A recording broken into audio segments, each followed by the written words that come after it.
Good morning and welcome to a chilly but not too cold Sabi Sands Game Reserve on this fine morning. My name is Brent Leo Smith. I have Senzo on camera with me, and we are on a game drive. I'm sorry, I'm just trying to listen.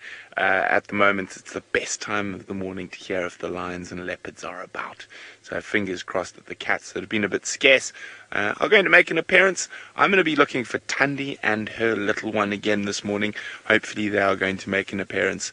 Remember, hashtag Safari Live on Twitter if you would like to send us any questions, or you can just pop it on whichever feed you might be watching on.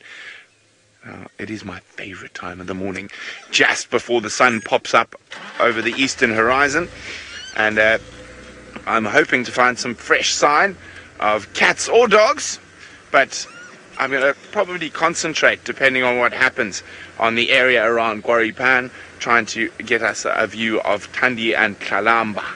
Hopefully we'll be lucky there. Now I know Steve's going to go see if he can find Hosana. Hopefully he'll be lucky there. I didn't hear any lions last night. Did you guys hear lions last night on the dam cam? I'm just really looking forward to see what happens with this whole the lion dynamics at the moment, with the evokers making a run down to the south into the core of Birmingham territory. Now let's go see where Steve's going to look for our little chief. Good morning, everybody. I hope you have had a fantastic day or morning already, wherever you are in the world. My name is Steve Falconridge. I'm joined once again by the impeccable Fergus on camera, and we are going to see if we can find the little chief. We left him at Tundams last night. He enjoyed himself a little, he is a male leopard for those of you who do not know, and he enjoyed himself a little scrub here right next to my car. So we're going to go back there. I'm sure he's moved off, but let's see if we can find him. Please feel free, send through your questions and comments, hashtag Safari Live. Let us know how you're doing, what you'd like to see what we can focus on. But we would like to make a mission this morning to find the little prince, the little chief. He is my very good friend, and from there, who knows, if we don't find him, he might have crossed. He was right on the southern boundary with Little Gowrie, and as we know, he's tended to kind of move between Twin Dams and Chitwa and around. So it's a very good possibility he's moved south, but there's also a possibility he has not. So I don't think that scrub hair filled him. It was just a small one, but it was quite fun watching him, and I'm terribly sad that we weren't able to show you all, because we were just in that little dip of bad signal. What can you do, eh? What can you do? With the vegetation so green this time of year, all the leaves out there, we do believe that the vegetation is influencing some of the signal in areas where normally we might have had some good stuff. But that is the way it works. It is a nice, cool 19 degrees Celsius and 75 degrees Fahrenheit. Definitely you can feel the winter chill. As we were moving along, we saw this little mist belt hanging, I apologize, at 62 degrees Fahrenheit. Kirsten corrected me in my ear there. There's a little chill of cold air sitting in the depression over there. I wonder if Ferg can get it. We'll just have to stop, see if we can see that sort of cold layer. And as the sun starts to rise, you will see that that cold air pushes more and more, and we get sort of like a thermocline where the hot air moves up and the cold air pushes itself deeper and deeper. You can see that in there. So Brent's gone that way down. I wonder how he's feeling in the depression. We're going to carry on down this way and see if we can find our little chief. That is the Milwaukee drainage system over there, the dry riverbed that runs through Djuma, the roar of the lion. Let's go see how Brent is feeling in the depression and if he's cold.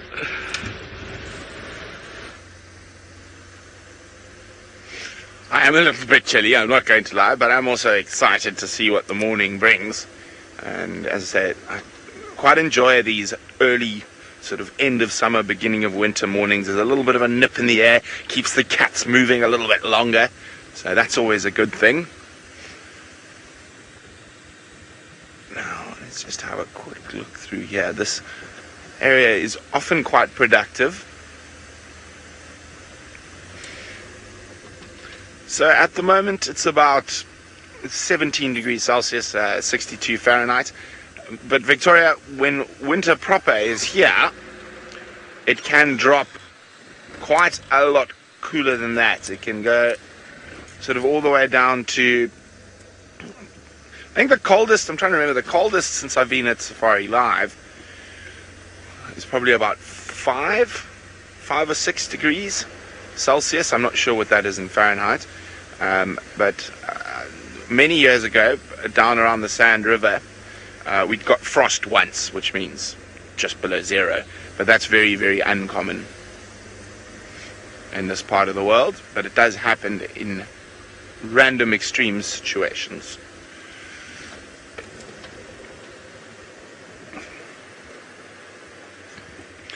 Now, Morning Glory, heard some lions on the dam cam. Well, who knows, maybe the Birminghams have moved back, maybe the Evokers have run back to the north. We're going to have to wait to see what the tracks tell us this morning, or hopefully the animals themselves if we can find them.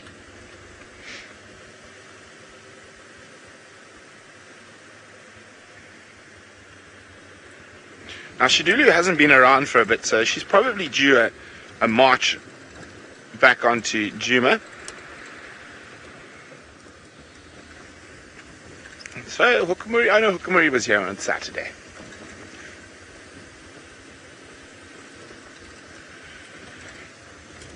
So he has been about. He's done 1 or 2 forays into this far east, sorry, not western, eastern section of Djuma. But he hasn't been down there for a while. Tingana's done 1 long walk, and then he went straight back to Chitwa though.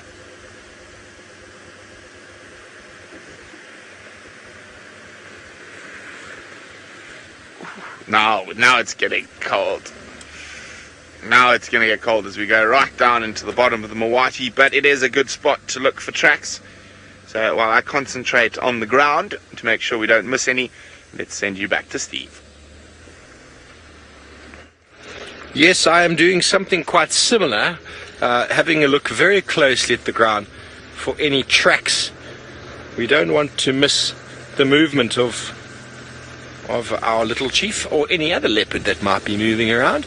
On a nice cool morning like this, it's a very good possibility that these cats might still be moving.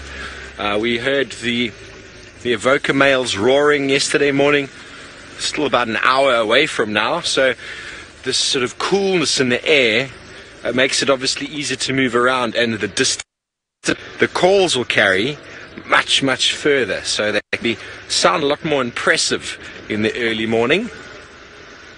You can go as far as about 10 kilometers, the call of those lions, which is relatively far when you're trying to follow up on them, see where they are.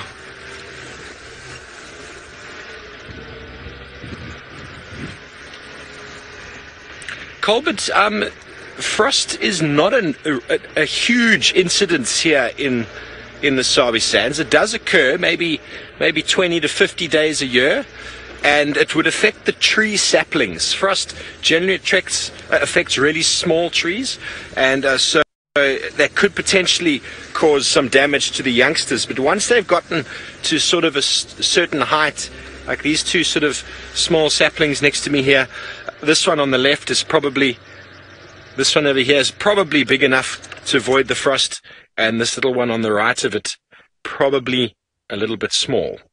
You can see, not that one, just this little one here, little stick. He's a little guy, so he could potentially get affected by the frost. So that is a very good possibility. And I think the frost, if it did happen, we might see the loss of small saplings that are coming through, but that is a natural occurrence, and we don't get huge incidences of frost down here in the Lowveld. That's one of the reasons why we have that dominant layer of trees. And if you go up into the Highveld, close to Johannesburg, the frost up there, I remember growing up there as a child. We used to run around on the school fields, and it was just a carpet of ice. It was really, really fun. We used to freeze our feet off as we ran around, sliding around like naughty boys. And up there, trees only really grow in sort of drainage lines, rivers, rocky areas, and a lot of people who grow trees actually cover them with blankets if they want them to get past that sort of frost line height, so to speak. But it's not a huge effect down here. Fire would be more of a playing part against the trees. Ooh. Jamie, if it went below freezing, the animals would probably struggle just like we do. But I don't think it's possible to go below freezing where we are. Because of our altitude, we're very low. We're only about 270 odd meters above sea level. It's just, we're not high enough for it to get that cold. So I think the coldest I've ever experienced it here is 2 degrees Celsius. I have no idea what that is in Fahrenheit. Maybe Kirst can check that for me. But 2 degrees is cold, but it's not freezing. You feel like you're going to die. But the animals, you know, they'll get active. They'll run around, they'll move around, they'll be active trying to keep warm. They don't have, obviously, the benefit of adding extra layers. 34 degrees Fahrenheit, 2 degrees Celsius. So that's cold, but it's not freezing. Not freezing. I hope that answers your question. Okay, well, it looks like the bushwalk team is out with James and Herbie, and they are enjoying the sunrise. Good morning, good morning. Yes, we are trying to enjoy the sun. The sun is coming up over the eastern horizon. Where else would it come up from? We say that very often. It is now a cliché. It is coming up between the 2 sticks growing out of the ground there. Good morning, my name is James Hendry. Wonderful. And on camera today we have got David Rip Van Winkle Eastaugh, who, well, had a little trouble rising this morning. But here he is on walk, and that's fine. And we have Mr. Herbert in front of us.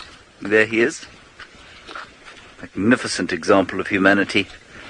And he is going to be tracking and on security detail today. Please do talk to us, of course, using the hashtag #SafariLife and the chat stream on YouTube. We'd love to answer any questions that you might have of us. We're going to head down towards where Brent Leo Smith is around. We're hoping not to see him, of course. We're hoping to see Thandi and her cub, Tlalamba. That's the plan. David, are you happy with that plan? Oh, yes. Oh, good. I'm so pleased. Wonderful to have you with us, David. Good. We'll also be looking for small things, perhaps flowers, grasses, insecta, as it gets a little bit warmer. Look over here, David. We seem to have an arachnid. A minuscule arachnid. So minuscule, I do not believe that we will actually see it on the camera. No, it's here, David. Not on the ground. Yes, so invisible that David didn't even see it. There is its home, but it is so minute that I do not believe we will see it. That is probably the web or nest of a little jumping spider, but it will be about 1 millimeter long and hiding inside its gossamer web, which is now strung with small water droplets. Very beautiful. I think we've probably milked that sighting for everything we can get out of it today. Pixie, you want to know why James makes that crazy look? Well, it's because James really wanted to be an actor, you see, and this is my only opportunity to do so. And so in the mornings I like to make a different facial expression, and in fact throughout the course of this walk I will make a number of facial expressions, longing after a life of stardom on the Hollywood, what was it called, a Walk of Fame. Because, of course, if you're a good actor, you can make many facial expressions.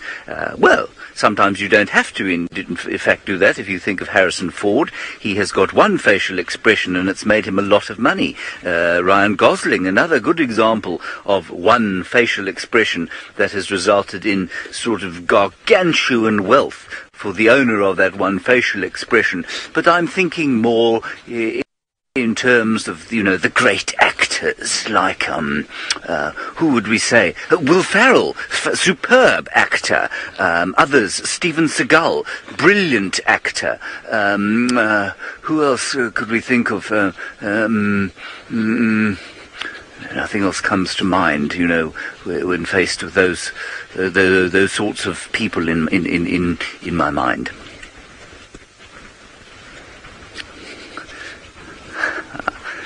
And we're now going to link to the star of the show today, Brent Leo Smith.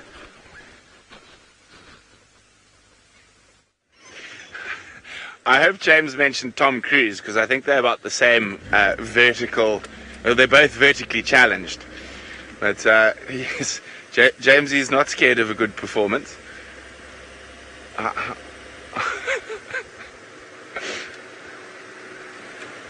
Now, we're going very, very slowly. So Herbie and James are also obviously coming to this area. So I'm going to let them walk through here. We're going to go up central onto Drakensberg and around towards Quarry Pan.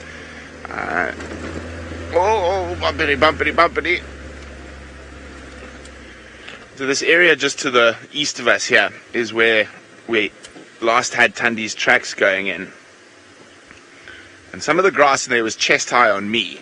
So it makes life a little bit difficult.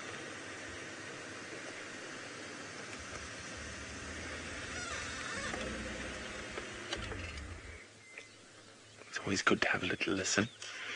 Now, Tandi's been doing quite a lot of scent marking, and Shamsung, her scent marking won't necessarily keep Shudulu away. If Shudulu feels like there's a chance that she is going to be able to push Tandi out of the territory, she'll just scent mark on top and actually look for a fight.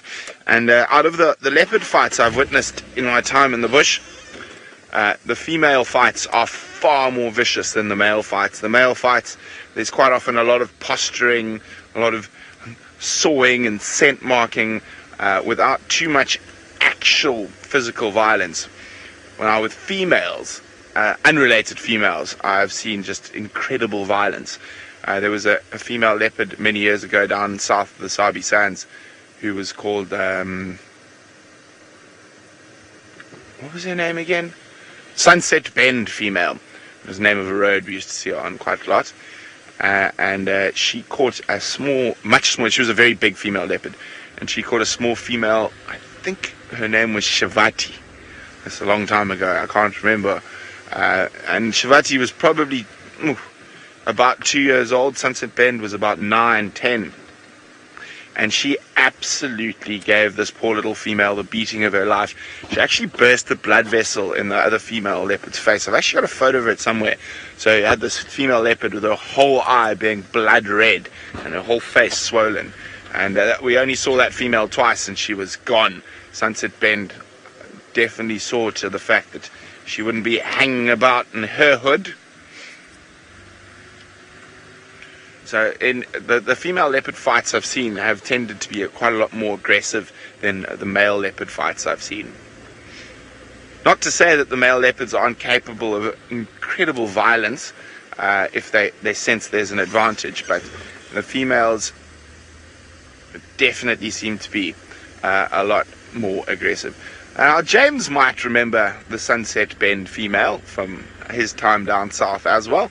Let's go see. And he's definitely looking at Sunset Bend female's old favourite food.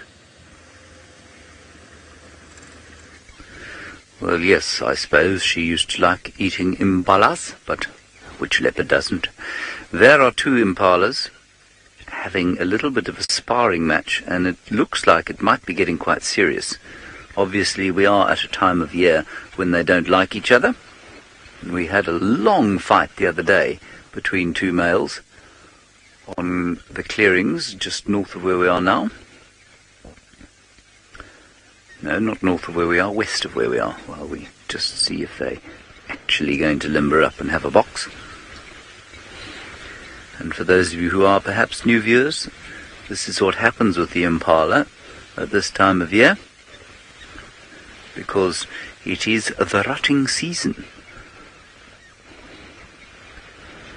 Now, what we're seeing here is actually quite interesting, because apart from the fact that they don't like each other, they've noticed us, and there are three of us here, and we're quite widely spaced. And to an impala there is nothing quite so terrifying as a human being. And although they're looking at what to them are the most terrifying predators on planet Earth, they are still consumed with this loathing of each other, born of their desire to mate. And this is why so many male impala get caught at this time of year by predators, because they're unable to contain themselves, they're unable to concentrate on eating or on vigilance. Instead, they concentrate on bashing each other, which is, well, very silly if you want to stay alive. The light is absolutely spectacular, isn't it? Especially over the grass here. Might be forced to take an illegal picture.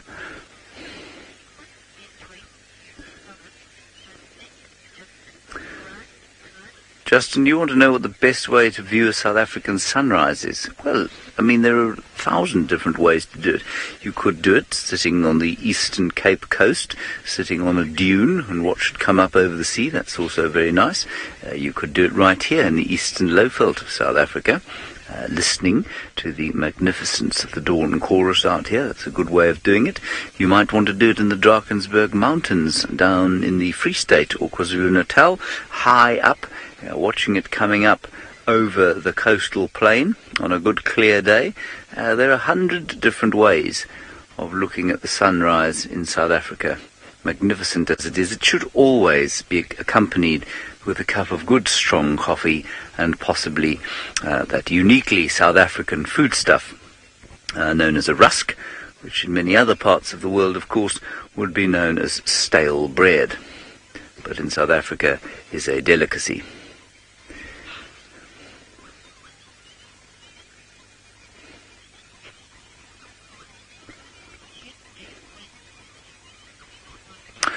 Now, Carol, you ask what would constitute a win.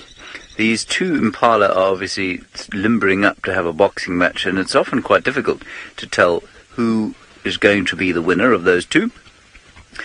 Normally it's just defined by size, and so the biggest one will win. And you can tell which one is winning. It's a slow process, it doesn't happen very quickly, by one slowly giving way and then eventually turning to run away. And that'll normally be the smaller one. But those two look pretty evenly matched. And I mean, this could go on for hours. They could bash heads for hours and then eventually end up on the clearings just west of us, where they'll probably sort of feed a little bit and then look out for other rivals. I cannot help, when I watch looking at these things, but think of the tremendous headache they must have after an hour of butting heads. I mean, in my very poor career as a rugby player, one or two bumps to the head would result in a day of headache. Now, Pope's Purple, we can see that those two impala have got themselves 2 horns each. They all look to be completely intact, and you're wondering if they might damage their horns by engaging in their sparring. Well, they haven't done too much bashing today, but yes, they do. From time to time, you see unicorn impalas around the place, and that's almost certainly from them bashing heads too much, possibly getting slightly interlocked, and a crack or fissure resulting in an actual break. It does happen from time to time. Now they're roaring at each other. Oh no, here comes another one from the left.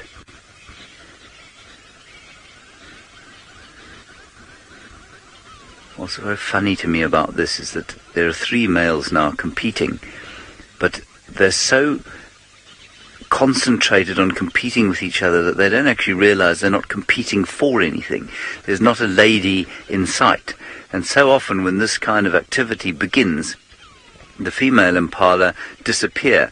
It's exactly like watching sort of men, or especially young teenagers, limbering up in a bar or on the playground, if they're really young, and they start to compete with each other like this, and slowly the women who they're trying to impress disappear as fast as they can to get away from the testosterone-fueled competition, which generally tends to bore everyone except the combatants. Well, that's what happens in my experience anyway, David. Okay, let's go back to Brent Leo Smith. He said that I was as short as Tom Cruise. I am pretty short, but I don't think I'm that short. At least I'm not wearing, as I said last year, a tablecloth.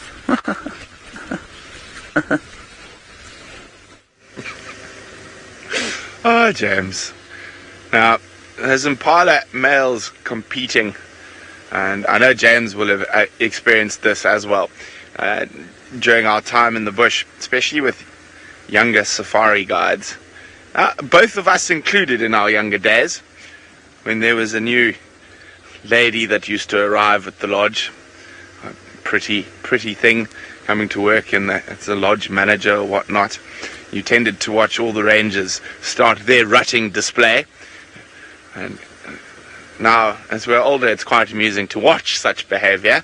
But, can't lie, we were part of the rutting behavior in our younger days, most definitely.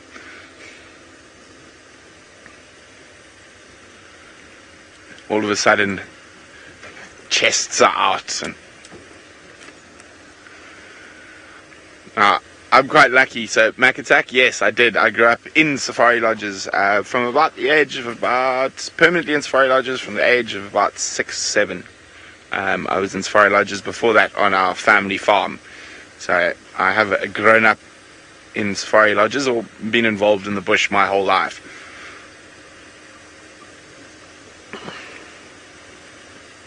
One of the funniest, talking about male guides rutting displays, one of the funniest ones happened when I first started at Singita. There was a new health therapist or health spa lady who did the massages and all that type of stuff, and they used to sell some very fancy creams and stuff like that. And actually, I think Steve actually knows both of the gentlemen. I'm not going to mention any names, of course, but most of us rangers, we don't buy fancy cream and hair product and what. All of a sudden, two of them started buying this very expensive cream, and there was lots of Sunday. I mean, it was ridiculously expensive. It was like, I don't know, 500-600 rand for a bottle of nonsense, smelly moisturizer that just got a fancy name on it. It's all actually basically the same stuff. It just smells different. And so these guys ended up spending half their tips. Kirsten says it makes your skin soft. That's wonderful, Kirsten. So does normal cheap cream, I'm sure. So what happened is that these guys both ended up spending huge amounts of money on these creams to try and impress the new health spa lady, and she just kept quiet. And then towards the end of her first 6-week cycle, her boyfriend came in to visit. She just let them buy because she earned commissions on the creams. It was very, very funny. Well, we have found something at Quarry Pan, but it was not what I was hoping for. I was hoping for something with spots, not with horns. There's a male Inyala having a drink. He's just finished now.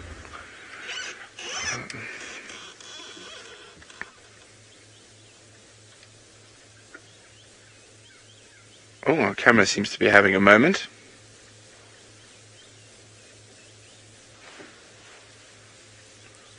Oh, so our camera did this the other day. Unfortunately, we have to do a reboot to stop it doing that. So there is that dark little spot in the distance. There's a male Inyala. Okay, we're going to try fix our camera quickly. In the meantime, let's send you back to Steve. You're back with us, and the sun is cresting east of us at the moment, and we are looking deliberately for some tracks of the little chief around Treehouse Dam. The dam wall and the soil there is very, very hard. There's not even a scuff to be seen there, and so we've just done a big loop around, and hopefully we'll find some form of a movement. But I walked into where the scrub hare was killed last time. All there is left is the stomach full of contents and long sort of cecum-like intestine, lower intestine, that you find on a scrub hare, and not very nice. But I actually think that is a track, Ferg. That is definitely a track. Maybe you can get it now. Yeah. It is this faintest of tracks in the ground here. Very, very faint. You can see it's the two. There's the front foot. Well, here's the front foot. And there's the back foot on top. So there's nothing else down the road. And I circled this first, and I walked down the road to see if I could find anything fresher. And only now, when I sit back again, am I pretty sure that there's actually 2 feet on top. So it's definitely not a hyena. So I'm thinking he's gone that way. So I think we're on the right sort of track. We're just got to turn around and head towards Treehouse Dam. And the way he was sitting last night and moving last night, he was kind of facing that direction. So generally, because of the wind direction, they sort of favor a certain direction. They don't just up and down and things like that. They kind of move in a direction. So we're going to turn around and go that way. And while we do that, James has got a bird that builds the largest nest as a pair. Right, we have here a hammerkop, as you can see. And this hammerkop apparently has been viewed by many of you on the dam cam. Looking for frogs, I suspect. Just before I get into the hammerkop story, I'm going to ask Kirsten to tell Steve and Brent that there are kudu alarm calling at the junction, listening to me, of Philemon's Dip and Shibamu Road. Philemon's Dip and Shibamu Road, quite far from where we are, but if they're close by, maybe they want to look. Let's go back to the hammerkop.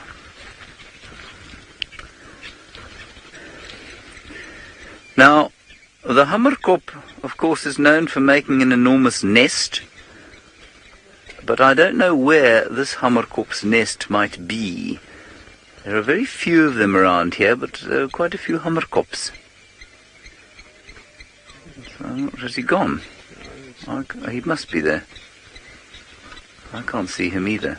I was going to say something of vital importance about him as well. Oh yes, now I remember. Let's just see if we can't find him again. He didn't fly away. I feel like we would have seen him. Well, this brings me to the topic that I was going to address. As we got here, Herbert pointed him out, and he said the following. He said, Shaloya Leshi, Shaloya.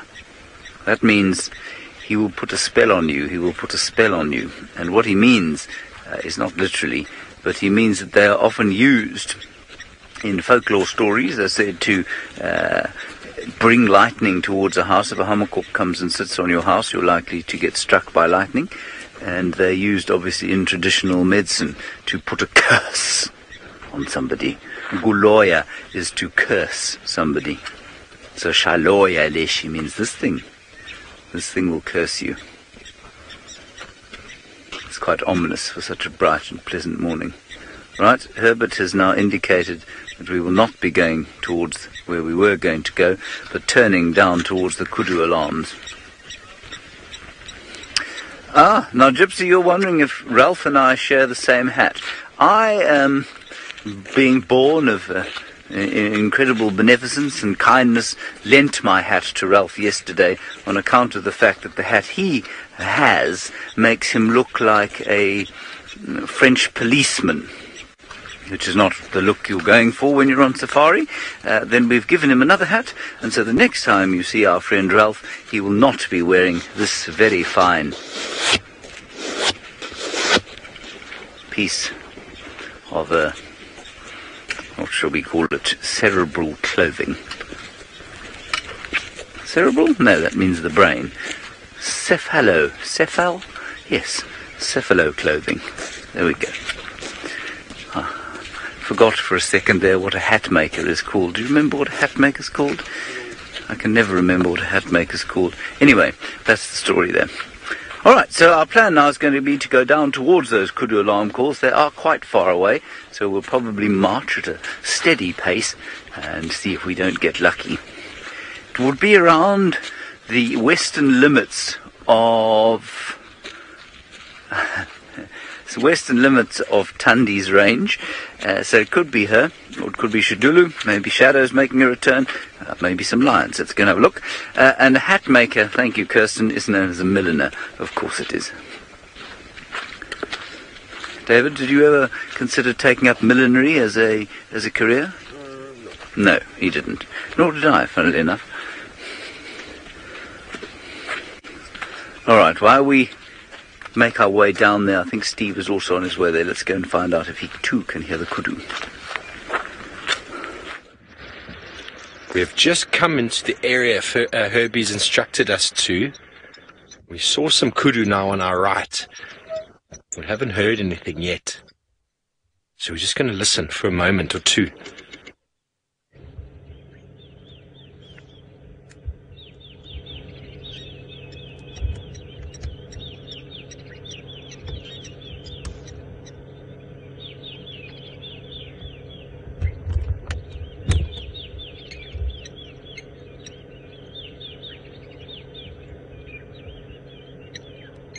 Here the blacksmith lapwings, some starlings. So Osana's track was heading in this general direction. Herbie told me to leave the track and just to come straight here. Tracks weren't very clear though. But we know kudu are a very reliable indicator. Just going to move up onto the dam wall here. Oh, look at that.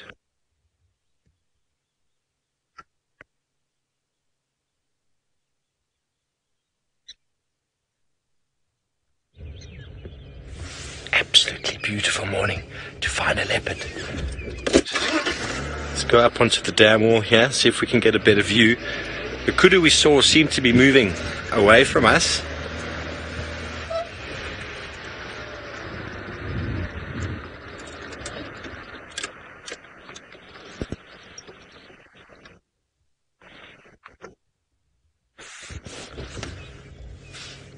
This is quite helpful to do with your ears.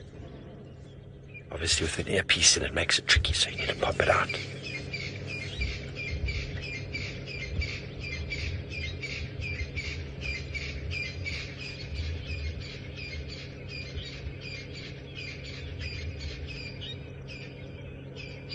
And here the Natal, or the crested Franklin, their morning alarm, or their morning wake-up calls. That's not an alarm call though.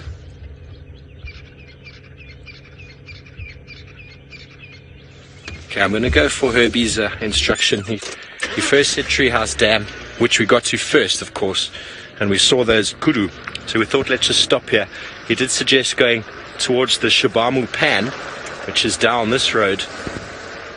So let's head down that way and see if we hear anything more.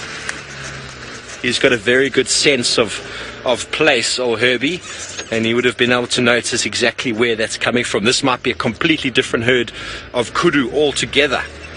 So let's keep going. Always looking for tracks along the way. Whoa! Giant land snail in the road. Well, while we continue our search, let's go over to Brent and see how his search is going. Well, we just saw some Franklin explode out of the little river system, almost about 50 or 60 meters from where I last had Tundi's tracks yesterday.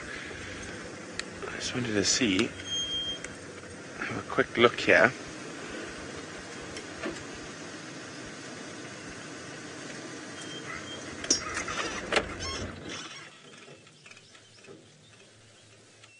They exploded out of here.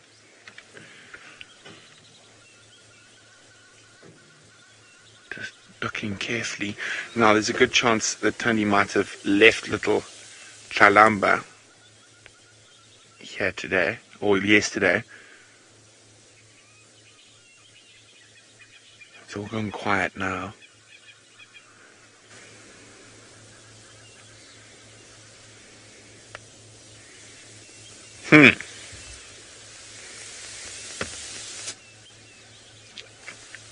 Interesting.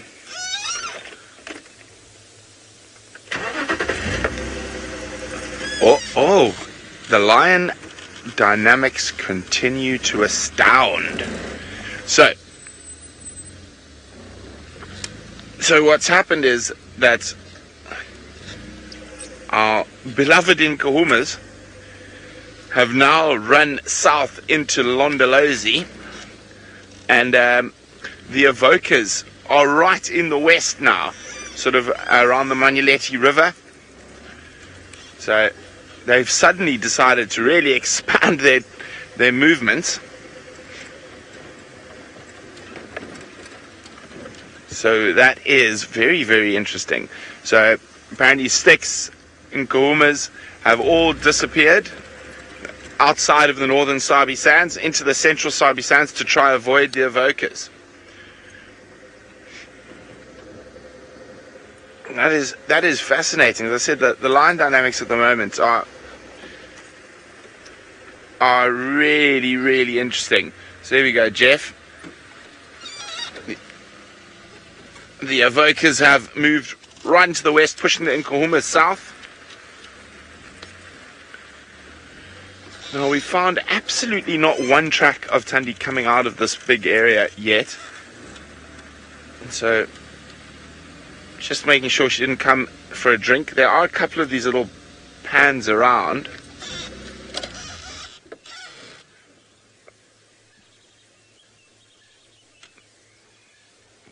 You can hear a Franklin alarm calling.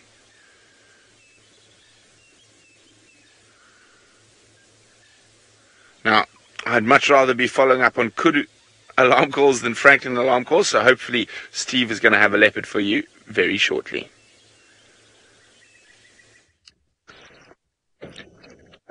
So we have come to the area that Herbie has suggested, and we're going to have a listen, see if anything materializes.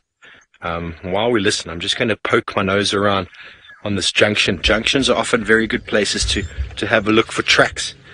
While we listen to alarm calls from Kudu, Franklin, just scratch my nose around here and see if there's anything moving. This is the road called Shabamu, which Herbie was saying come down, and the pan is just here on your left hand side. Hyena tracks. This is a favorite place for hukumuri to come in these days.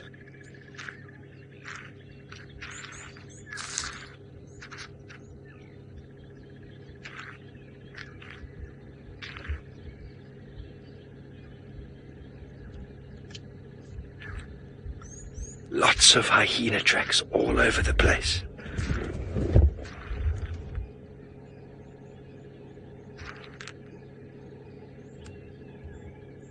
I don't think the kudu would have been alarming for hyena, but you never know. I'll get on the radio with Herbie shortly and see exactly where he still thinks we need to check. But while we do that, let's go back over to James and Herbie and see how they're doing in their search. Roberto, stivovo igulava radio. I'm just telling Herbert that Stephen is trying to get hold of him on the radio. Okay, we're on our way down towards where Steve is now. We'll try and give him a hand. And apparently he does have a few leopard tracks, I think that's what he said. And so with any luck, we'll come up with something. I quite like it when it starts off quiet like this on the morning, because when you have nothing to start with, sometimes we get something towards the end. But what so often happens when there's a huge amount of sound and track available early morning, everybody thinks we're going to find everything. Well, then we never find anything. I wanted to just talk about, I know what I wanted to talk about. Here we have Dicrostachys cinerea, or the sickle bush. Very nasty, nasty plant if you happen to be driving along or walking along without shoes, or in Gendre's case, even with shoes. It will go through his boots and into his feet, on account of the fact, I don't know why, I think he's just very unlucky. Anyway, that's the kind of thing that would get through his boot and into his foot. And Dicrostachys cinerea, yesterday Steve was telling you about. He looked at it underneath the microscope, and he gave you that talk about surface area and why a biparipinnate leaf like this actually presents more of a surface area than something weighing the same but as an entire sort of single leaf, if you know what I mean. I'm not explaining this properly. That wasn't what I wanted to discuss anyway. So why a mass of one of these leaves weighing the same will have a greater surface area and also have the ability to close up like so during the heat of the day and therefore reduce evapotranspiration. It was not what I wanted to talk about. What I wanted to talk about was the other thing that he talked about yesterday, and that was the fact that this thing is a legume. In other words, it is like a bean or a pea. It's a legume, which means that it fixes nitrogen in the soil around it. It's got these little nodules on the roots that fix nitrogen, and it means that the grasses that you'll have growing around it, you can stay there, David, I'll just come around. The grasses that you have growing around this tree are often very rich in protein because there is so much nitrogen in the soil around the tree.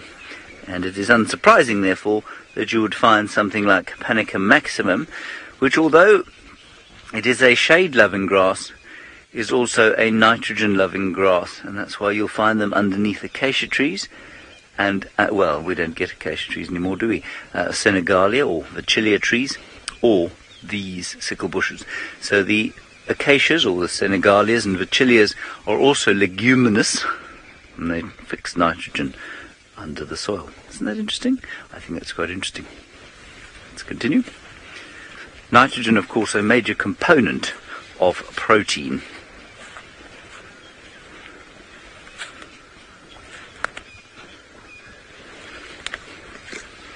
Chitty Chatty Meg says I must run my finger down the middle and it will close up the leaves. Is that correct? Shall we see if it works, David? Chitty Chatty Meg? Let's choose this one. You're going to be put to the test now.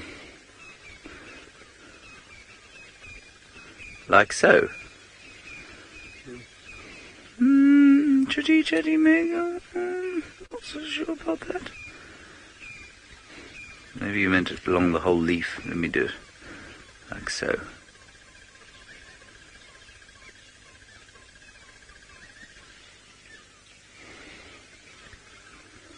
I don't think I'm doing it properly.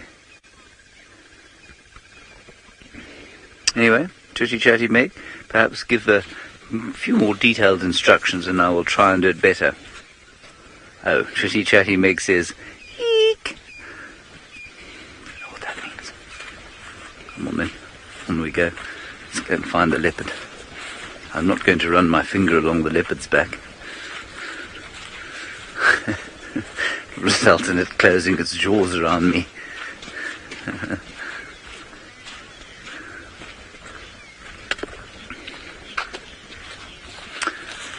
Ariana, you want to know about leopards and the longest ongoing leopard legacy. If you've posted that question on Twitter, which you must have, or on the chat stream, you're now going to get a flood of ats, Ariana, from our long-term viewers who are going to tell you about the legacy of the great... Am I silhouetted? Kurula, the queen. She is actually one of the longest legacies that we have in this area, or she is the longest legacy, and all of her offspring are the major characters of our leopard story. Osana, Tandi, who's the new queen, Shadow, who occurs off to the east, Tandi's littermate. So they're all part of Karula's legacy. So that's the big one here, and she died in April last year, I think it was. It was about a year ago, wasn't it?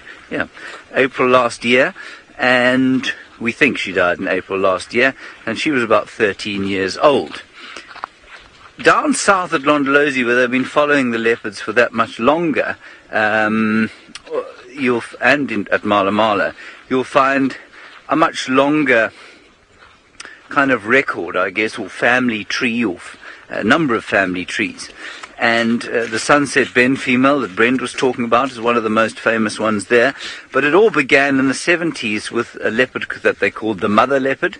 And she had, how many cubs did she, I mean, this is a long time since I've done this, but if you go to the Londolozi website, you'll find that whole amazing lineage that they've had, and they've tracked it all the way down to now. And one of the leopards that we used to see that was related to some of those ones there was, her name was Kwatile. Was it? Yes, it was Kwatile. And she died. She was bitten by a snake, we think, also sometime last year. So mother leopard started in the 70s, and she gave birth to the Tuguan female and the 3-4 female. And both, to the Tuguan female, who then gave birth to the 3-4 female, and the 3-4 female was very famous leopard from Londolozi, and she was like their Karula, really. She was the old mother. She lived till she was about 17, when eventually she died, and she gave birth to countless cubs in that area, many of whom, brought visitors from all over the world back again and again to Londolozi to take photographs of them, and they still come back and talk about their memories of seeing this kind of lineage develop. So I guess that would be the most famous leopard lineage in this area. Go and check it out on their website. Okay, Steve Ovo is still searching for leopards. We're quite a distance still from there. We're going to hie our way towards him. While we do that, you can go and get an update from the man himself. Thank you very much. Yes, we have realized now that Herbie and James are actually further away than I anticipated. So Herbie heard the kudu, which goes to show how far away you can hear kudu alarm calling. So we've come back to Treehouse Dam, where we had seen those kudu before. Just to give you an idea, we are over here now, and Herbie and James heard the kudu alarm calling from there. So they heard it in this direction. So Herbie suggested I come and check out this area here, but we saw the kudu just now, just on that side. So we're going to come back again and have a look.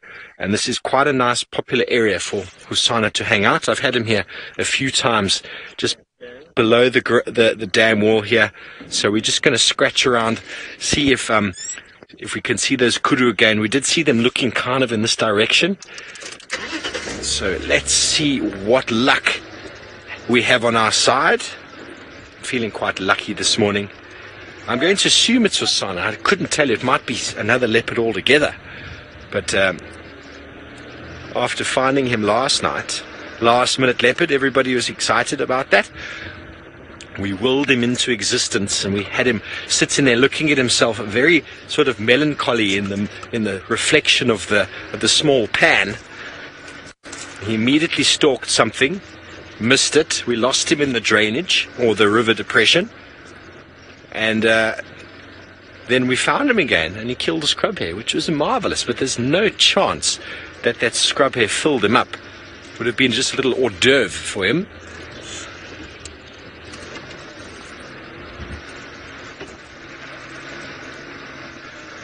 Saskia, I agree with you. The morning light through the shadows and the grass is unbelievably beautiful. Thanks to Fergus for framing that shot earlier. It's all about the cameraman out here, Saskia. I do the talking, and Ferg lines up the shot. Tell me when you're happy there, Ferg. It's beautiful. So in this depression could be a leopard. We're just going to switch off for a few minutes. I'm going to move my big head out the way. We're just going to have a listen. See if Husana maybe spooks an animal.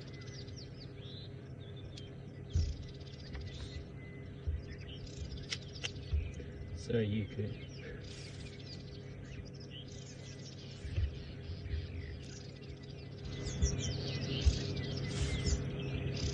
Because it's started to warm up now, because it's quite cool and moist.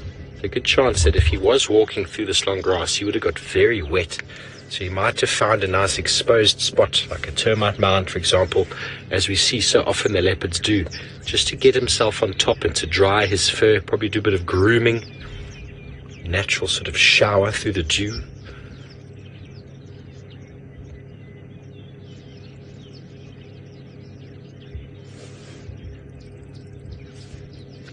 Now, Daniel, most certainly a kudu has got the loudest alarm call. They've got this very loud boo, boo. If you've never heard it before, I've actually got it on my phone. Strange enough, when I did guide training, it was quite important for the guides to understand these alarm calls so that they could, so you can find animals. You need to identify. So I'm going to play it now. Put my volume up. Oh no, that's my ringtone. I don't want to put my ringtone up. Let me play it first. I'm going to put it right up by my mic, so have a listen.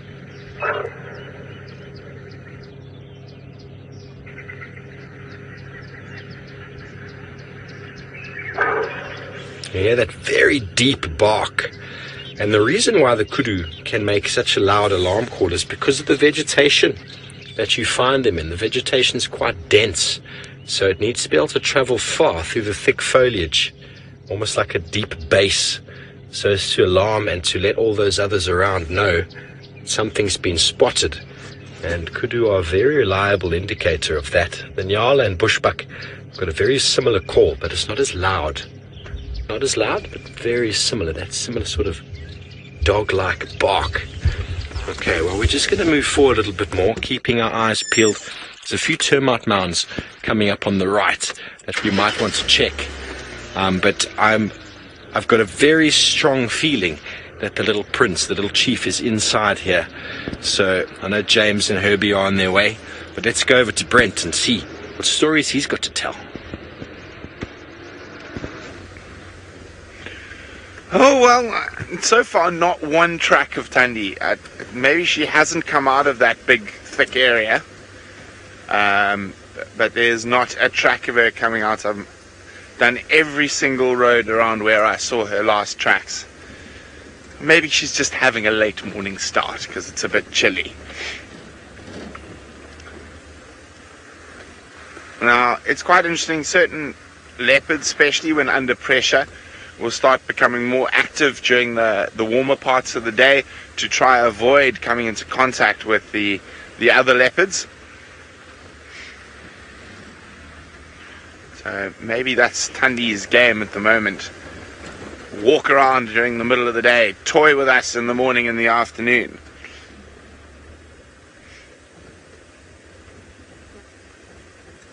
I'm just concentrating. There's some hard patches along this road, so we don't want to miss any tracks.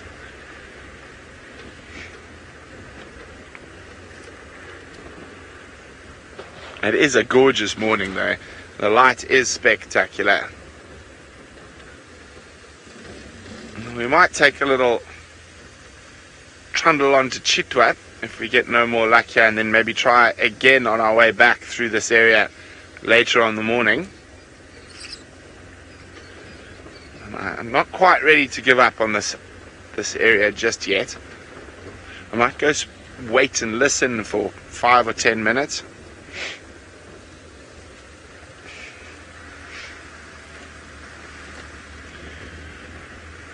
Now, at the moment we've had not many elephants around. Ildi, they don't go away for the winter. They have seasonal movements depending on food availability. I'm sure they will be back any day now. But no, they don't leave for the winter. If anything, the elephants become more condensed during our winter months, which is our drier months, because they come to the permanent water that's in this area. Okay, well, I'm going to continue staring at the sand, hoping to find a fresh Thandi track. While I do that, James is looking at something minute. A lot of minute things that together make up quite a large thing. And what we have here is the same thing that I showed you the other day, but in a different place. My sound is not good. How is it now? And what we have is a line that .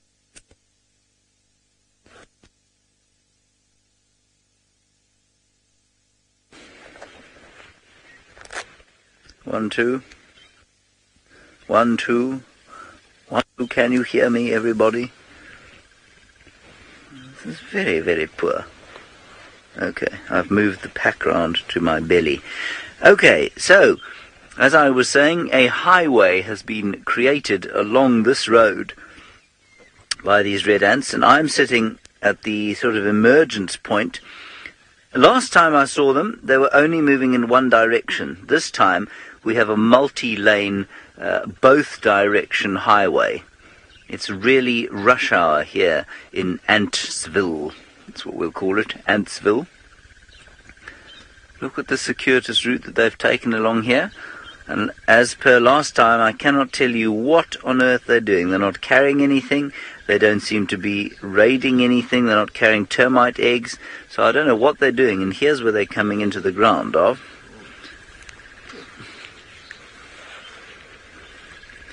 And Ravinda, you say the Great Migration. Well, yeah, I reckon that there are probably as many ants in this little migration going on here as there are wildebeest in the Serengeti. Look at them all. Most of them coming out, some of them going back in. But they're not carrying anything, as far as I can see. So maybe these are the sort of accountants and lawyers of the ant world. Maybe they don't do the physical labor, you know. Perhaps they just go and keep records. No, they are carrying things. Hang on a second. No, one was carrying a stone, he put it down. No, they're not carrying anything. Are they? They are, you know. You're going to have to sacrifice yourself. Come here. Let me just see if I can...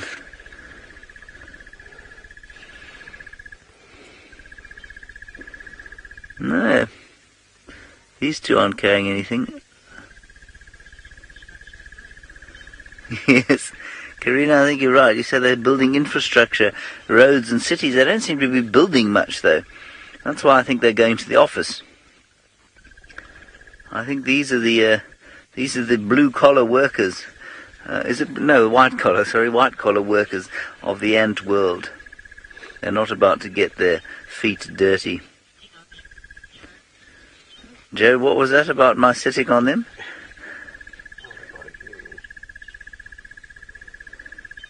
I've specifically avoided sitting on them because I don't want them in my pants. Not for any sense of sympathy for them.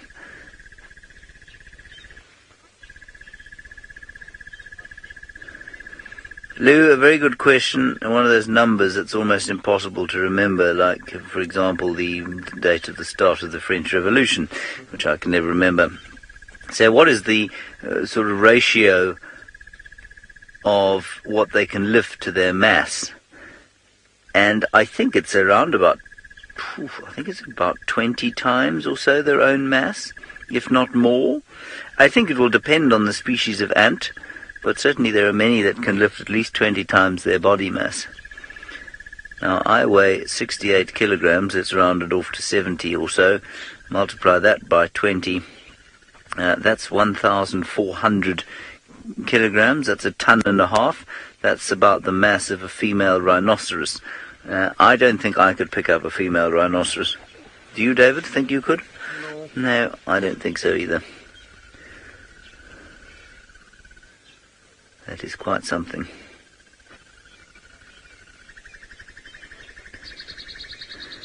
Curious, you say, can I predict the weather from ant movements? Well, no more than I can predict my own future from the innards of a chicken. But that's a slightly facetious answer. I know what you're getting at. No, I don't think you can. I suppose... I mean, there are insects and things that do come out just before rain and then go back in just after rain or when it's going to get warmer. So perhaps there is a way of predicting the weather to a certain extent from looking at creatures like this. I certainly am not skilled enough to do that, but it is possible that maybe, some animals will come out when the pressure drops and they're expecting rain. Frogs, for example, will do that, definitely. So I'm not sure. Okay, we're going to continue along here. Herbert has disappeared. He's obviously very keen to find those leopard tracks. Well, that was a very nice ant stop, and I don't know what species of ant those were, I'm afraid. I wish I did, but I don't. And in fact, they've come all the way along here. Look at that. They've got a track that's gone all the way along this road. Okay, let's go back to the great Tundi hunter, Brent Leo Shuka.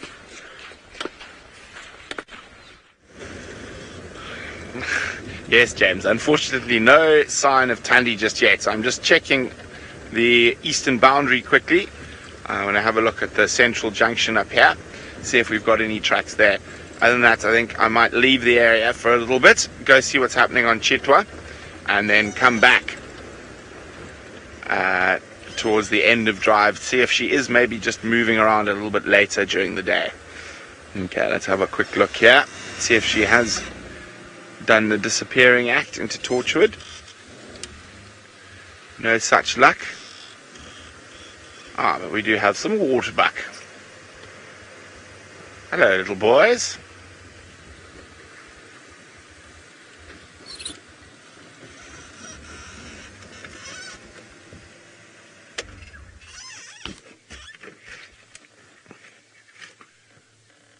There we go. With their little white bottoms. Now already these young male waterbuck are too big for Tundi, and only really a really big male leopard might attempt something of that size. Hey, little one. A little bachelor group. Oh, just hang on, I think I heard something in the distance.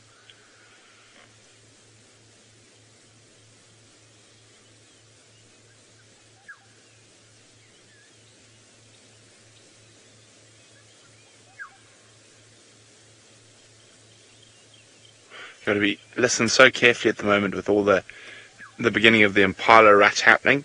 So, got to make sure what you're listening to is actually alarm calls and not frisky Impalas.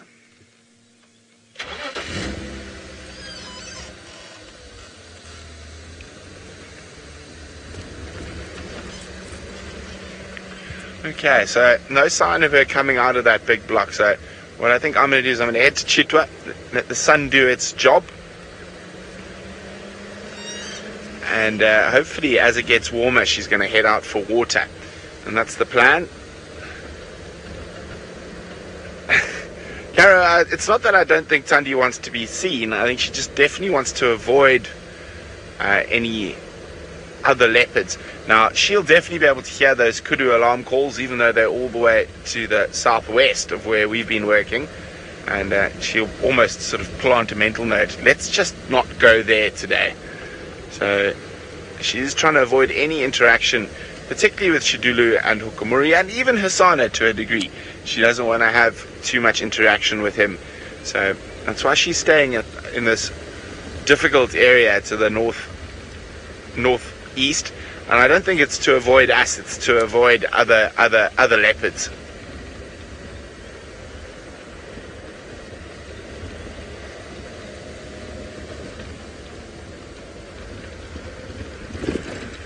The sun is warming up quite nicely. So I think let's take a trundle down towards Chitwa and see if we can find any fresh tracks or leopards on Chitwa. In the meantime, I know James and Steve are in that area trying to find whatever was causing those kudu to alarm. Let's go see how Master Henry's doing. I'm watching a grey hornbill that is making a very, very strange noise. Instead of the normal, it's going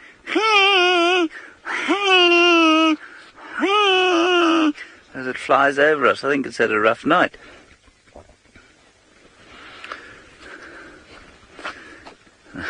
I've forgotten what I was going to tell you now. Ah, yes. Here we have some flowers. Let's have a look at these hibiscus flowers. It is another glorious morning, and as I keep saying to you, it's just a very special time of year. This doesn't get too hot, lovely smells around the place, the oncoming winter, which of course in most places is a depressing thought, but here not so much. Look at this very finely designed little mound. Can you see the termites, David? Yes, good. And we'll just put our... Oh, there's a raiding party there. Can you see the ants? You mean you weren't on the termites? Oh dear. Okay, so we have a bit of a battle, I think. Unless it's just kind of two species living in the same place together, I'm not sure. I don't see the ants carrying away any termite eggies, which is normally what they steal. So perhaps they just live in the same mound. The ants are squatters. I have yet to see a termite beat an ant in a battle. I'm really not sure what their soldiers are for. Every time I've seen a termite ant battle, the ants have been winning comfortably. You know, these are the fungus-growing termites, of course. And if we look over here, Dave, I don't know if you can get a view of this very fine wall, perhaps come from that side there. And what you can see is you can actually see through it. It's so finely built. They've just started, and so they haven't thickened that wall at all, and you can see through it. Carol, you said it looks like a volcano. Well, yes, I suppose it does, in so much as it is a mound with a hole in it. So it does look like a volcano.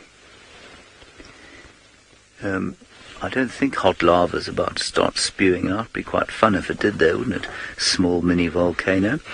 But what you can also see is that the grass is growing out of it. So clearly they've started building it at a time when this was, well, I think, grassless. And the grass seeds have responded very positively to the very fertile soil that the termites have created for them. Now, if we look further up here, what you can see is that this is actually the same mound. So we're standing on a very old mound here. It's grass-free, which tells me that there are probably termites throughout it. And what they're doing here is building another tunnel. So somewhere under here, the queen lives. Now, Becca, you're wondering what the ants do with the termite eggs. What they do is they set up labor camps where they enslave the small termites. They make their cell phones, they make their clothes and that sort of thing in these sort of sweatshops. It's very cruel of the ants to do that sort of thing, but you know, that's what happens out here. Obviously talking rubbish. They just eat them. They take them home and they eat them probably on the way, and then they also will feed them to their larvae. Remember that ants have larvae in the same way that caterpillars are larvae of moths, or bees have larvae. They're the same order as bees, they're the hymenopterids, and so they will need to carry stuff back and feed them, whereas young termites, of course, are born looking relatively like the adults, and I think they're pretty mobile almost immediately, so they don't have to be fed quite as much, I don't think, as the ant larvae will have to be. And obviously a termite egg, enormously protein-rich, very good food, a bit like a chicken egg, I suppose, for us. So are the eggs of the termites for the ants. I'm pausing now as I end my story, and now we'll carry on. Good. We've come down towards Philemon's Dip, which is this little drainage system here. And Stephen apparently has found himself walking towards the vehicle. I have been off the vehicle. My shoes are soaking wet. Just around here. This is where we had the kudu earlier. And I've come and done a little bit of a walk around, and there are tracks of kudu going this way And then there are tracks of kudu running back this way. So it's possible, because that's where we saw them, it's possible that whatever spooked them is somewhere in the block on this side. But it is quite a busy block there. I'm sure Herbie and James will be on their way soon. I'll let them know about this area. Just sort of, where are we? It's Treehouse Dam is over there. So just sort of north of Treehouse Dam in the block, potentially something that likes to scare kudu is there. So we're going to keep trying, see what we can come up with, keeping our eyes ever peeled.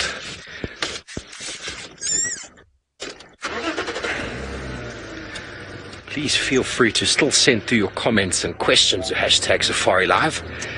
It's always a wonderful morning out here. I love the adrenaline of the search of a leopard. It was very exciting for me.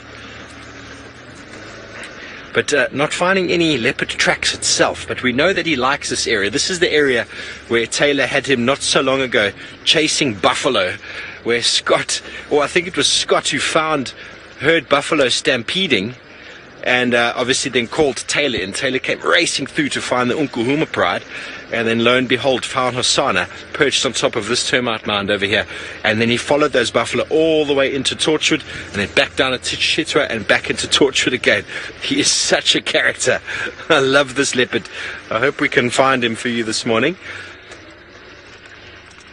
if it's him at all. You know, it's really hard to know, but I'm thinking by the track that we had and by the area we're in, it's very likely, very, very likely him.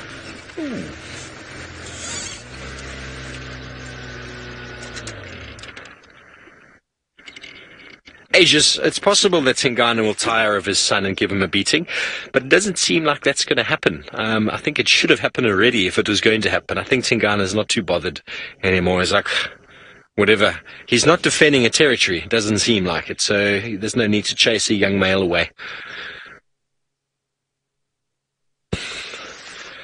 Oh, there's a little dwarf mongoose sticking his head out there, Ferg. Who wants the most silhouetted shot in the history of shots, Ferg says. The little dwarf mongoose popped its head out of the chimney there. Kirsty would like it. Let's see if he pops his head out again.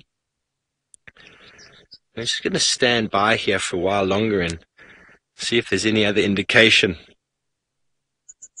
that might let us know of a predator in the area, other than a dwarf mongoose.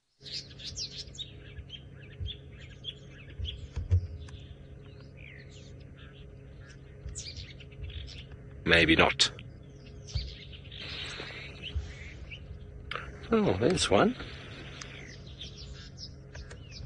Okay, well, while we continue our search here for whatever leopard might be in the area, let's go back over to Brent, who's managed to make his way all the way over to Chitwa. Yes, we are on Chitwa at the moment, and a big bachelor herd of Impala. All the boys with no girlfriends as the rut starts. Not a rose amongst the thorns, just lots of lonely thorns. So during most of the year, the Impala herds are pretty integrated with male and female. At this time of the year, you get these big bachelor groups that are separated out from the breeding groups. Now, the male in charge of the breeding group will change quite often. He'll mate, and then as he loses condition and gets tired, the next contender will move in.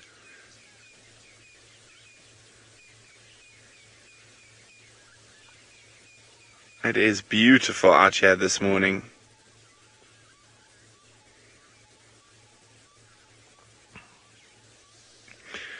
Now, during this time of the year, even these bachelor groups will battle it out, even if there's no female to... Oh, mate, all this we've got more mating off to the left. Male waterbuck's trying to mount the female. Oh, love is in the air. Rutting season. Now, waterbuck, however, will breed throughout the year. They don't have a specific season. Well, she's not interested, champ. Oh, he's not giving up just yet. Let me just try to roll forward a bit. Are we going to be able to roll? I'm going to have to stop the car. No, we're moving.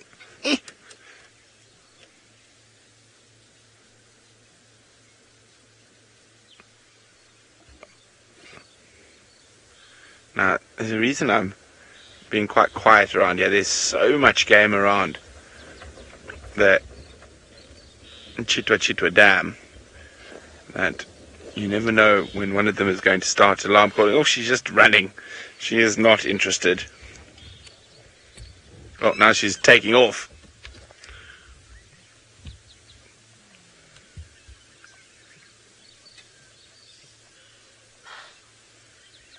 Wait, that is not a rutting alarm. That is a leopard or lion alarm. See what I mean? That's why that it just comes into the Impalas. Was that a rutting alarm or? See, there's none of that and chasing each other around. Now they've stopped. So that's to say, you got to be at this time of the year. No, there's a leopard here somewhere. Let's just go have a look on the other side of these bushes. That is not rutting.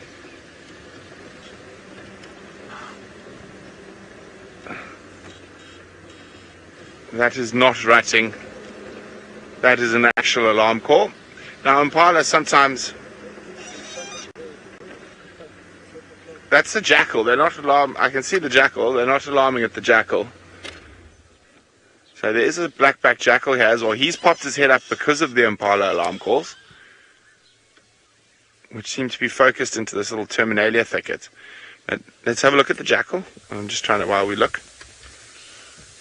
So there's a black-backed jackal just popping his head up, and that's not what the Impala are alarming at. He popped his head up because he heard the alarm calls.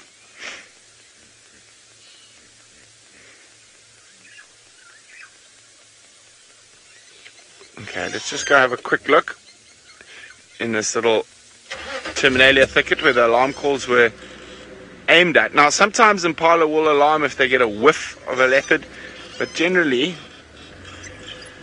when they're alarming like that, there should be something here. There was a squirrel alarming in here a little bit earlier as well.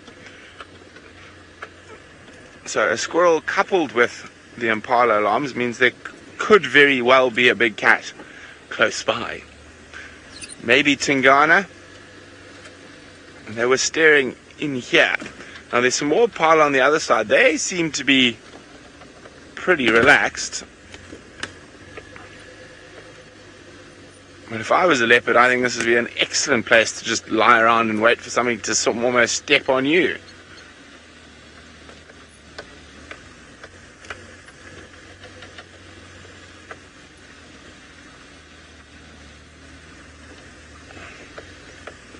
So the main reason I turned down that road is I did hear squirrel alarm calls a little bit earlier. As I said, sometimes Impala are not the most reliable. That's why you prefer kudu or Inyala alarm calls or bushbuck. They seem to generally be a lot more reliable.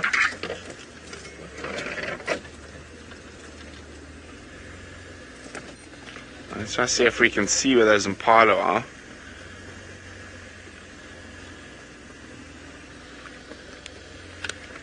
Look like they're somewhere staring directly in this area, but I'm not seeing anything at the moment.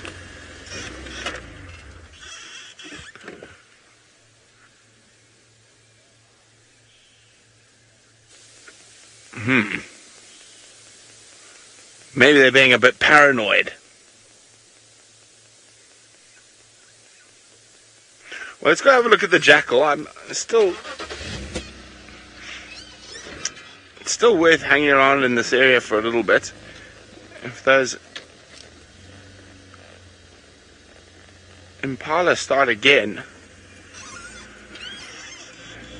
Oh, it could be so much so Tingana, he just flopped down after he was spotted.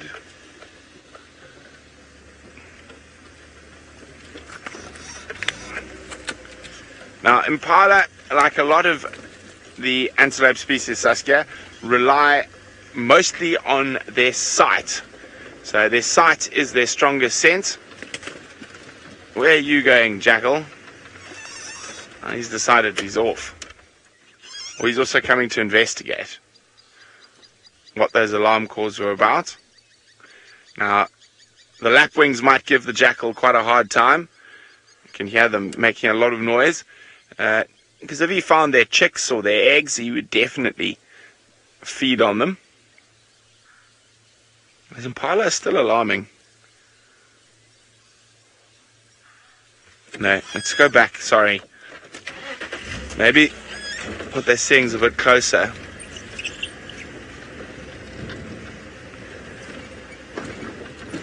No, man, you are nuts. Now, the jackal's freaking out, but I think they actually are nuts and alarming at the jackal. You guys crazy? Now, the jackal's freaking out because you can see where the Impala are looking and alarming, and he's wondering, well, what's there? What's there? I'm scared. But it looks like they are actually alarming at the jackal. Unless I'm being completely blind and there's a leopard walking around in the open area, but I don't think so.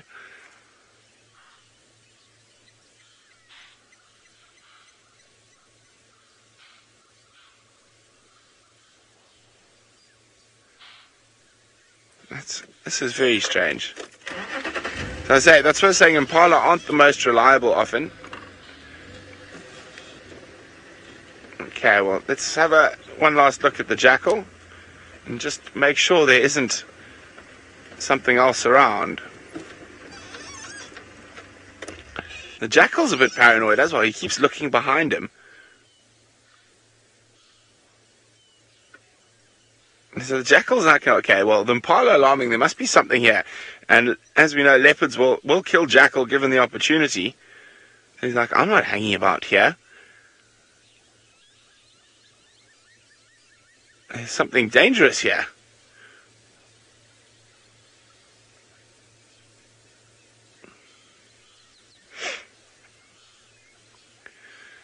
We can only see one jackal at the moment, but Pat, they live in little family groups. Generally pairs with offspring, and then once the offspring become adults, they will disperse, but the pair will stay together.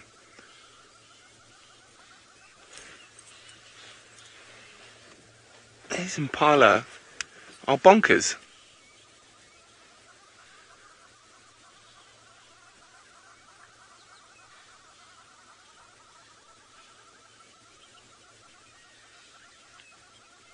Has the squirrel also bought into this nonsense and is alarming at the jackal as well?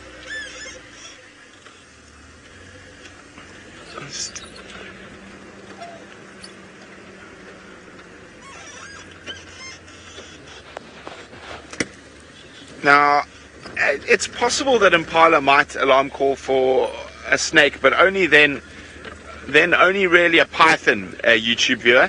They don't really alarm call for other snakes. Just have a quick squiz around. Impala seem to be calmed down. I actually think they were alarming at that jackal.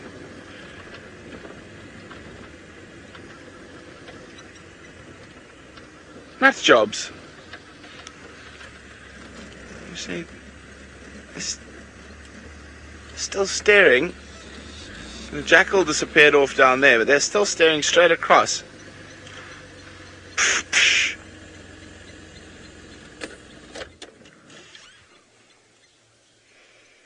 There you go. Nut job? Okay, well, we try to make sure that there isn't a leopard as well around here. Let's send you back to James on foot.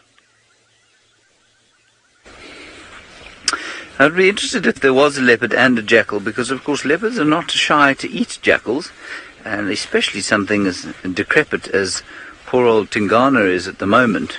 I would have thought a jackal make quite a nice meal for him. Anyway, time will tell. What we have done is come into the area where Steve is. We've met Steve. He and Fergus were driving up the road. They're going towards the old hyena den. They definitely found the kudu that were alarm calling. We've got tracks of kudu all over the place here. We're not far from the water hole. And we're just going to have a look around here and see if we can't find some tracks of a predator of some description. I thought I could see something, but in fact, guess what it is, David? It's a stump. Yes. A predatory-looking stump. Anyway, Kirsten, who thinks she's very funny on the radio this morning, said, "Am I now stumped?" If there were any crickets around, they would be singing. Please don't anyone laugh at her. It just encourages the problem. Behold, David, you were nearly savaged by this orb-web spider, into whose nest we have blundered, like so much of its prey. Tiny little bark spider, I think that is. Now, I'm sure many of you will have been on my last two bushwalks. Our last two bushwalks. There are, David, I think you've destroyed it now. And you'll notice how much neater that orb-web is compared with that of the golden orb-web spider. The golden orb-web spider, magnificent creature, but very untidy. I mean, if Brent Leo Smith, for example, was to make himself a web, I imagine it would look like a golden orb-web spider. Whereas if, who shall we describe here? Who is a bit of a neat freak? Gendre? If Gendre was to make himself a web, it would look like this.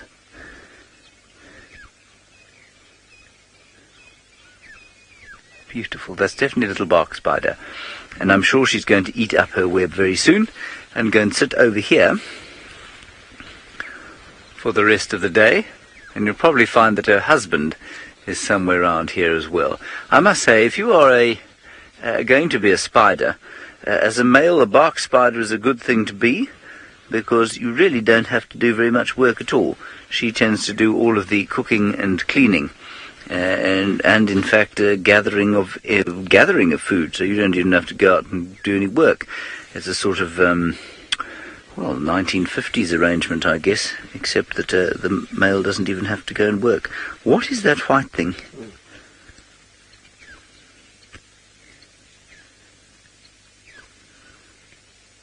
I don't know. I don't think it's a flower of the grass, because none of the others have it. Let me just pick it. No, it's come off. It's a scale insect, that's what it is. I think that's a scale insect, everybody.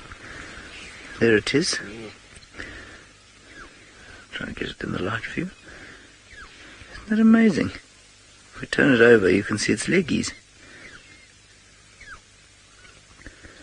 No, let go. There you are. It is alive. Huh. It's being approached by a fly of some description. There, it's now moving. There we go. So I think that's a scale insect. I might be wrong, but I think that's what it is. Very cool. I don't know anything else about it, but it's definitely an insect. It's only got 6 leggies. It might be confused with a mite, I suppose. Oh dear. I think I've just squished it by mistake. No, I didn't. It made a dump on me. It made a dump on me in order to defend itself.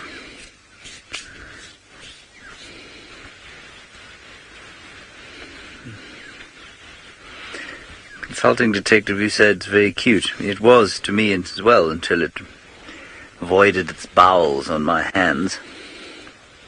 Anyway, let's continue. Russ, you said it looks really soft. It does, like a tiny little piece of cotton wool. Here we have some acreas. No, we don't. They're jokers. This is very interesting. There's one very dull one over there, David.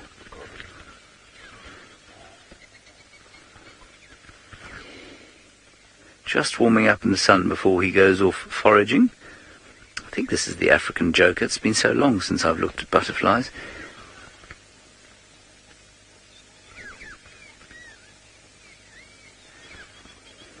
Beautiful picture there. They're normally a lot more orange than that, and there was a more orange one flying around, but we'll take that one. Just warming up the hemolith so that it can fly. David is now going to attempt an approach, try and get a bit closer, better picture. Let's see if he manages. Well done, David. He's crouched onto his knees now. He's now squatting. Very good, David. You have not terrified the butterfly. He's managed to keep the aerial upright, which means we still have signal. And a gorgeous picture of this flutterby. The Shangaan word for butterfly is paparati, which I just think is a wonderful word to say if you're feeling a little down. Paparati, paparati, paparati. It really is a beautiful shot. David is even recording it for posterity.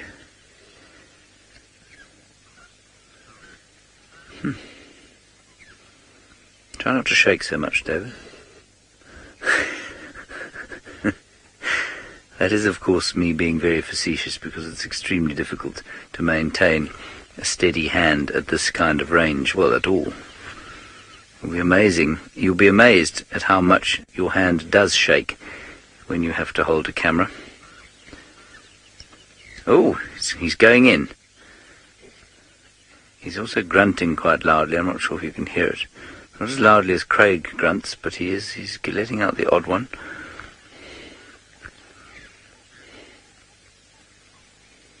That really is gorgeous. Male or female, David? I think it is a female, yes. It does not have big clubs on the end of its antenna. She looks like an old lady. She's lost a lot of the bright orange scales. Apparently all of you saying well done to David. Well done, David. His first congratulations today came for getting out of bed. That was his first achievement of the day. Well done, David. 2 great achievements for the day. Excellent. Okay, on we go. Alright, Steve is not far from here. I can hear his car driving around. Let's go and find out if he checked the old hyena den and what he came up with. That is amazing hearing, if you can hear my car, James. We are on the other side of the block from you. We did check the hyena den. Nothing at all. This is the first road we came down this morning. So my thoughts are, because I walked into that block again after our last little chat, and the kudu had moved into the block, which is... What do you see? Okay, well, here's some kudu. Forward or back. They are so camouflaged, I can't even see them.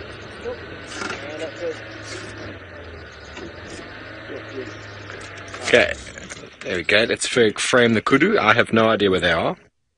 Eagle eyes Ferg.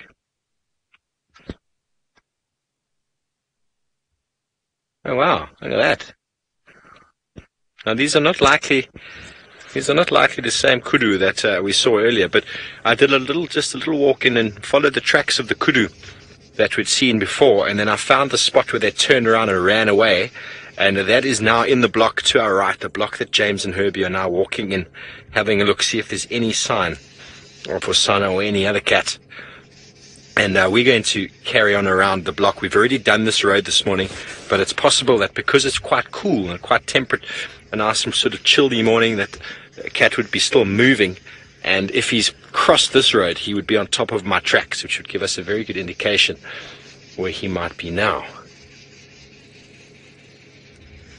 Kudu descending down into the dry riverbed, oblivious to the fact that we are searching for a leopard. These guys are anyway. They're definitely not the same group as the other group we saw. And look at that. How did you spot that, Ferg? Impossible. I still can't even see them with the naked eye. I can only see them on the camera there. Toby, you're right. We have been seeing lots of kudu lately. I don't know why that would have changed. The kudu are really enjoying the browse that we have on offer.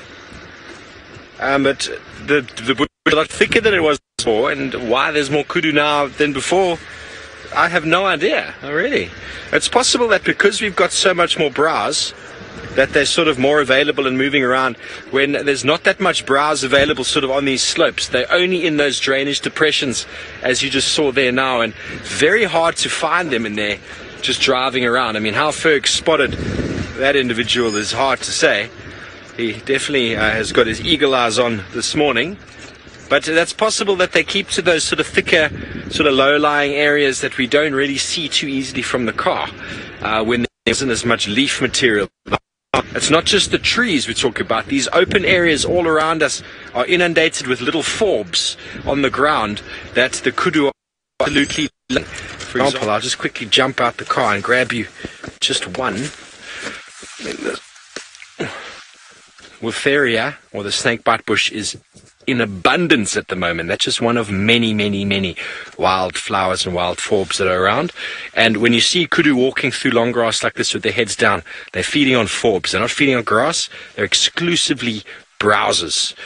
And forbs are classified as dicotyledons, which means they are regarded as sort of shrubs. So they're related to the trees, that side of things, whereas grasses are very different, much older. So let's go over to Brent Leo Smith and see what exactly he's doing out of his car. Finally, fresh tracks. Looks like Tingana. Nice, very fresh tracks from this morning. Heading up the Chitwa driveway on top of the game drive vehicles from this morning. So hopefully we're going to be able to find him. Yay! I mean, we do get lucky, but there's always something a bit nicer about tracking your own leopard.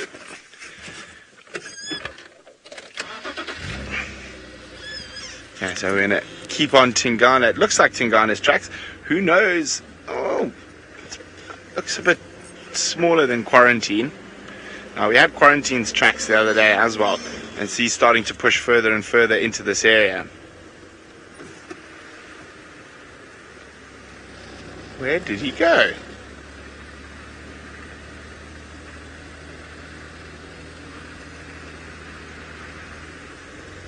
Let's have a look. I think he might do a little right turn up ahead. Tracks are still here.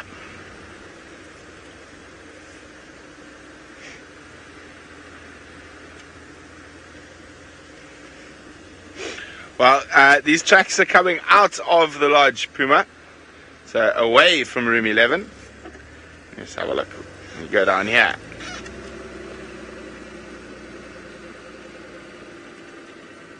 Yes, he did. As I said, I thought he was going to do a right turn. His tracks go here.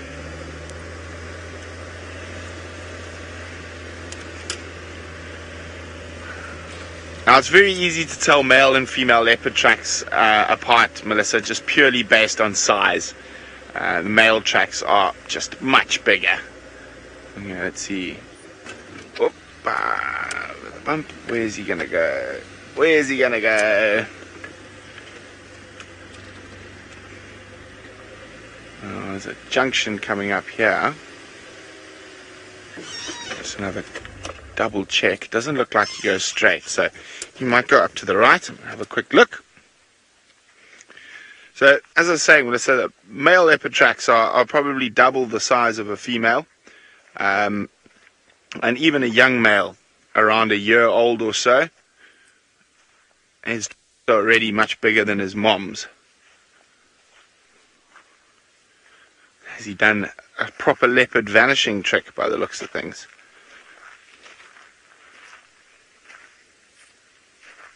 No, he's here. Up Shabalala Road.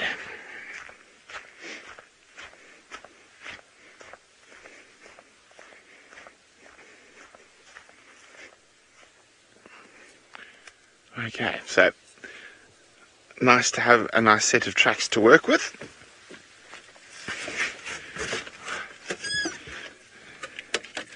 Now, let's see how Steve's leopard search is going. Mine is going swimmingly right now. Swimmingly, indeed. Well, we haven't found another track. Probably going to bump into James and Herbie again. We've done a whole loop around the block. Nothing fresh coming out. So maybe Herbie's eagle eyes will spot something that actually went in. I didn't see anything on this road earlier this morning. And I'm sure we're going to bump into those guys very, very soon. Who knows where exactly they are, but I'm sure that they're working this area just up ahead of us. Because I mean, so many tracks moving in and out through this block. Maybe the kudu got a spinner. Going to loop back around after renegotiating some things here with Herbie, and then head back around to where I last saw that track and see if we can get even more of a general direction. So it seems like we're losing a little bit of signal. Let's go to James and Herbie himself to see where they are. Well, there we have a goose at Treehouse Dam, and it's shouting very loudly. That is not the good news, because of course the goose shouting is what gooses do. But my old pal Herberto here has found a leopard track. Have you not, Herbert? Here it is. A male leopard, and possibly the cause still steaming, is it? It's still steaming. It's a fresh track.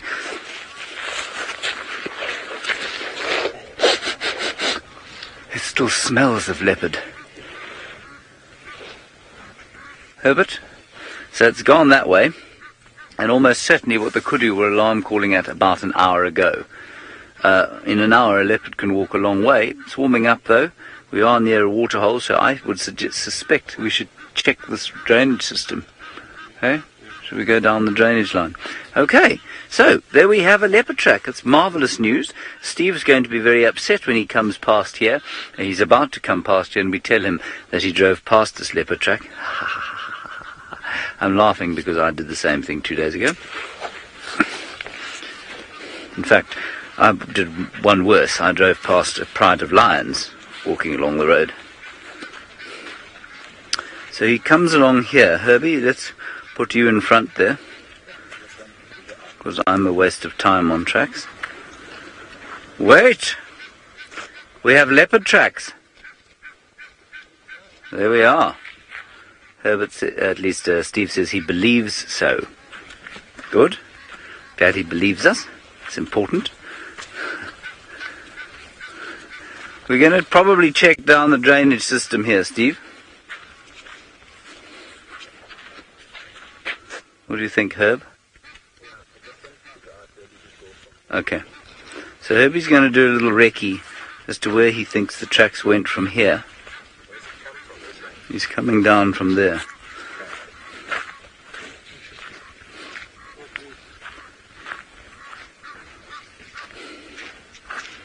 Alright, so this is where tracking becomes slightly frustrating, and what you need to do is be very patient about what you're doing. What you need to do is be very patient about what you're doing. Because that track is just one footprint and indicates that he's walking this way, but he could have just been turning around. Sum of Rain, you're wondering if I've ever been surprised by an animal on foot. Sum of Rain, I have been... Oh, Song of Rain. I have often been surprised by an animal on foot. Most often by francolins, which leap out from underneath bushes and scare the bejesus out of you when they because they go while you're stalking along looking for a predator, and suddenly from underneath a bush you hear, and that's the most surprising thing that happens out here. We were surprised by rhino the other day. We were walking along and suddenly we just heard, and it was quite dark and they were just behind a bush, so that was quite surprising. We often get surprised by animals. I mean, the idea behind having Herbert is that the surprises are much fewer than they would be otherwise, but yes, we do get surprised by animals. Now this is a game path, and you can see a lot of hyena tracks on the game path, and you'll often find leopard walking along a path like this, but I don't see any leopard tracks here. Obviously these hyena tracks were made during the wet, that's why they're so sort of impacted, and a leopard would leave very little track here because the ground is now very hard. All right, let's go back to Herbert and find out what's going on, see how Brent is doing, possibly with the father of the leopard we're going to follow here. Well, this road's a little bit difficult. We found where he did some scent marking. But it just seems to be a little bit of a lack of tracks now. I'm just going to check up ahead a little bit. Now, this road's quite difficult to track from a vehicle because it's so narrow. You can't sort of do the normal sweep from side to side to check the opposite side or the middle. So I'm just going very slowly, and if I'm feeling a little bit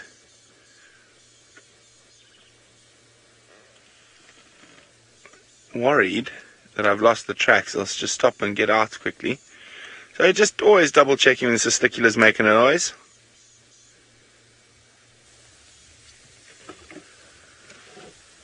Okay, let's have a look on the road.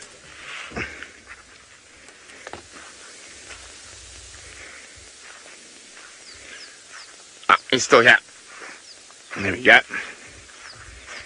Now that's why on the normal game drive vehicles that you have with guests, you've got a tracker who sits up front. So you can see both sides of the road. So you can see tracks from the driver's seat, but you're a little bit low normally. So even sitting up where the cameramen are on the first row of seats on a safari vehicle, it's much easier to see tracks than actually in the driving seat.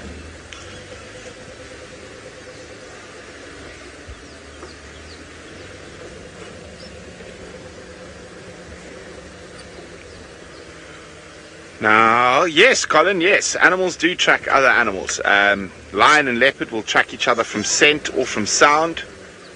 But yes, they do, Colin. And elephants as well from scent, especially when it's time for breeding or if they've lost each other from a big herd point of view. Let's just have another quick look. As I say, this road isn't the easiest road to track on from the car.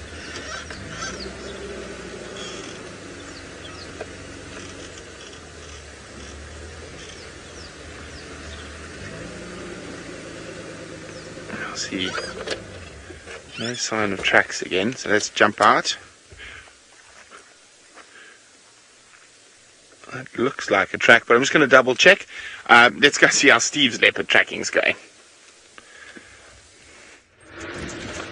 Okay, well, I had a little chat with Herbie there, showed me the track. The track came from that road back towards the dam wall where we originally stopped that first time to listen for those kudu, and the track went in there where I've checked where he's gone. Maybe he's walked down this drainage line, this dry riverbed. Herbie's given me some ideas of where I should go and have a look, and so we're going to continue on and see if we can be lucky.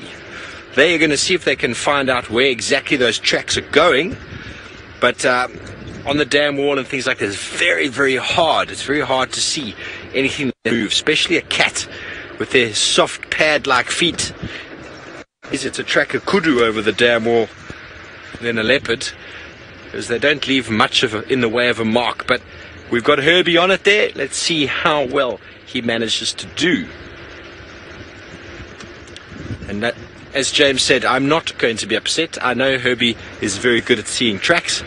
We raced off to the Shabamu pan and obviously drove straight past that track that they spotted there, which obviously I am a little disappointed about, but it doesn't make me upset. At least we know that he is going in the direction we kind of anticipated.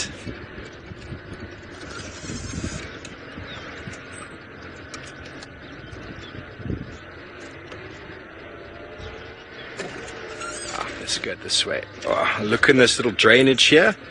See if maybe he came down and crossed through the depression here. Lots of kudu tracks moving around. Lots of food for these cats. For a signal coming down here. Just check it very deliberately.